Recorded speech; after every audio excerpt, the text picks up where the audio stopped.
hanging out here at the Byward Market in Ottawa with the guys from Stereos. How are you guys? Terrific. Excellent, thank you. Awesome.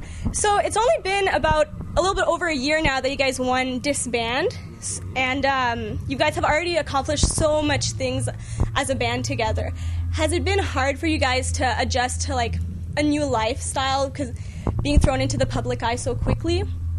It's a really good question, and to be honest, yes. Like it was definitely really different, right? Because it was because of a TV show. Things happened fairly overnight. Even though we'd been a band for so long, the exposure was overnight, and it was very different and not hard to adjust. It was just different, right? Like we had to adjust to it. But I think that we're starting to learn that you can't not smile in a photo, or else everyone thinks that you're too famous to smile and they call you a dick. So I can no longer ride the bus anymore because it's incredibly embarrassing now when people take photos of you when you're on the bus. Can you guys go shopping, like, at the mall alone, or, like... You can physically go shopping. I mean, I think a lot of people come up to you and talk to you. And, but that's a great thing. And people are like, you must get so annoyed when people come talk to you. I love it. It still makes us... It reminds us that, we're very lucky to be recognizable because of what we do. Mm-hmm. And that's all we've ever wanted, yeah. Because also with the show, you guys created, like, a nationwide fan base really quickly, right? Yes. And also, on your last tour, you guys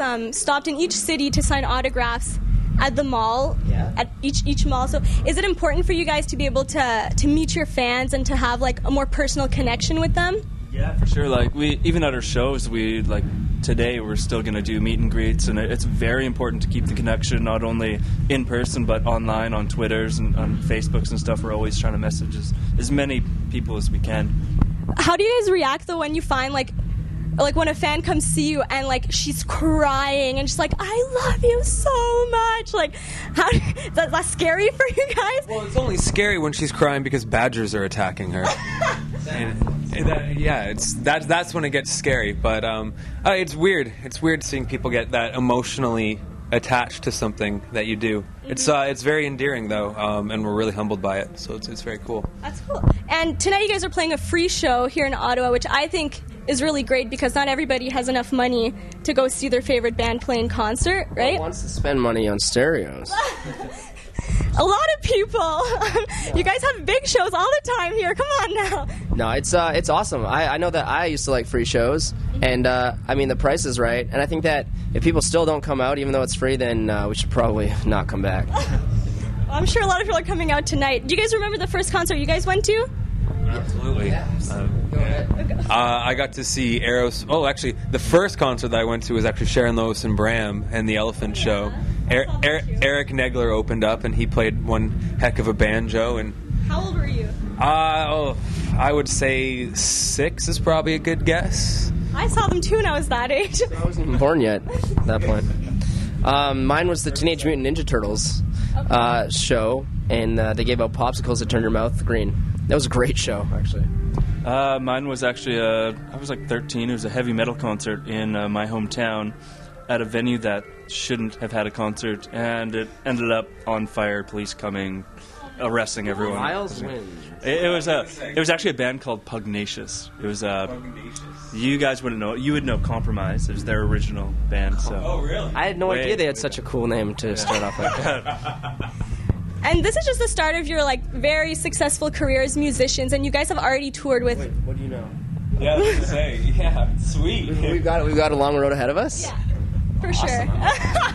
I'll let you And you guys already toured with really big bands. Just on the last tour, you guys toured with Headley and Boys Like Girls and really big shows. What do you guys think you've learned touring with other bands? You know what? And in the nicest way possible, there's always room to grow. And you know what I mean? You do your own tours and you feel it, but then you go and play for a band like Headley's crowd. And it's really encouraging to know that we can still obviously expand so much more, and you learn a lot of tricks. A band like Headley's unbelievable live every night, and something that they play 6 times as long as you do and 6 times as loud and better. And it was really inspiring to see. What was your favorite show that you guys have played so far? Oh my gosh, probably Black Eyed Peas. In V-Fest was one. Edmonton, the X. It was 10,000 kids that came to see us play, and it was cool. Our biggest hometown show. But being 5 guys in a band together on tour 24/7, it must get pretty wild, right? So what's the craziest thing you guys have done on tour so far? I'm not allowed to say. No, you're allowed to say. we've found Pat asleep in places that aren't necessarily his hotel room. Dan stole a fire truck one time and crashed it. I actually did jump on a fire truck in Whistler. And I got told to get off the fire truck by the fire guy, and I said, "Oh, this looks exactly like my truck. I'm sorry, I thought it was mine." Yeah. He didn't buy it and chased me. What about a crazy fan experience? Like, I guess we had to move because fans were going through our garbage at our original house. That is absolutely true. No, in the Toronto, Scarborough area. Yeah. They found out where we lived, scary. and we caught them. Oh my god! So, what would you guys give as advice to bands today that are trying to make it big in the music industry? Just use autotune.